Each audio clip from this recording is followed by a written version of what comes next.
Okay, so may nagtanong po sa akin, guys. So ang tanong niya, gusto ko lang magtanong sir, big question sa pagbabarko. When do you stop? Currently, on board ako sir, lisensyado at trainee officer. How do you achieve full satisfaction on your seafaring journey? And when you will stop? Hala, grabe. Grabe yung tanong ni sir. Actually, I was really pondering at the same time about this question when I woke up this morning, seeing this question. No? So actually, it went me back to my journey before, when I was also asking the Lord about my purpose in life, what I can do better, what I can make difference to the lives of many. How can I contribute to other people's lives? Ganun yung tinanong ko po sir sa sarili ko. And ako, tinry ko lang naman actually mag-apply sa Midway Colleges, shout out. Midway Colleges as an instructor, college po. Tapos, first teaching experience ko yon, and it made me really happy.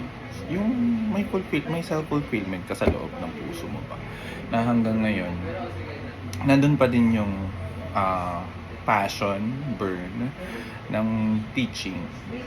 So it was just a phase actually. Hindi pa ako nag-decide kung talaga mag-stop na, ganun ba. And ayun, nakita ko siya, so tinuloy ko yung trabaho. Then it took me for one semester. Ayun, naubos yung ipon ko. Worth it ba? Tinatanong ko yung sarili ko, worth it ba maghinto? Kasi I have a lavish lifestyle, to be honest. No? Mahilig po ako gumala, mahilig po ako mag-travel. And actually, I have a partner before, my ex po. And I was also thinking about the future with her. So sabi ko, mag-stop na ako kasi gusto ko makasama na siya. Yun, magpakasal kami, ganun. Ganun na yung mga thinking ko before I decided na mag-stop. So in terms naman dun sa full satisfaction on the seafaring journey, kasi depende po yun sa motivation. Kung ano ba yung motivation mo, bakit ka nagbabarko?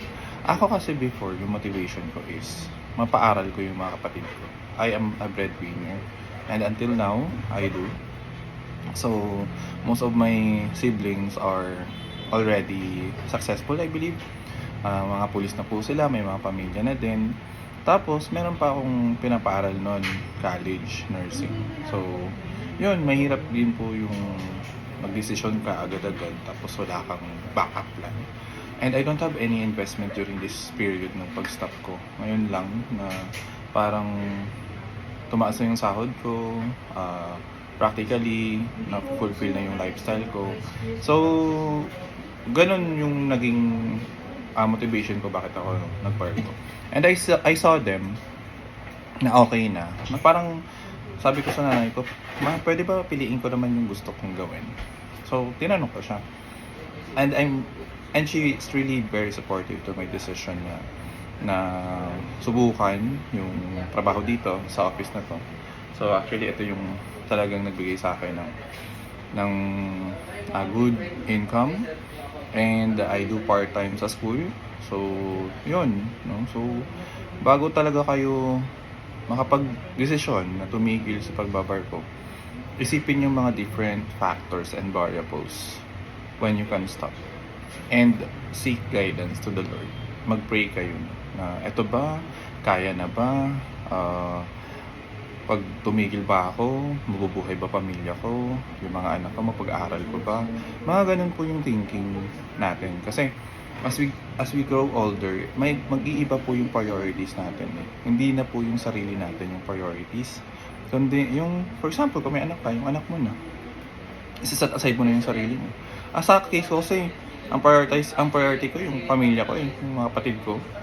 So, sinet aside ko yung mga gusto kong gawin. So, yun, parang nandun na ako sa stage na okay na sila, paano naman ako? So, tinanong ko si Lord. So, eto, it brings me back to my passion when I was in high school na magturo talaga. Kasi yung pangarap ko talaga nung high school, mga sir, is maging teacher, major in math. And it's just that, nagsiman ako kasi because of scholarship. At libre lahat doon sa DMMA. So, shoutout din sa DMMA, no? So, ayun, yun ang naging kwan ko, motivation. So, if you're going to really decide or you're going to ask when do you stop, you need to think practically.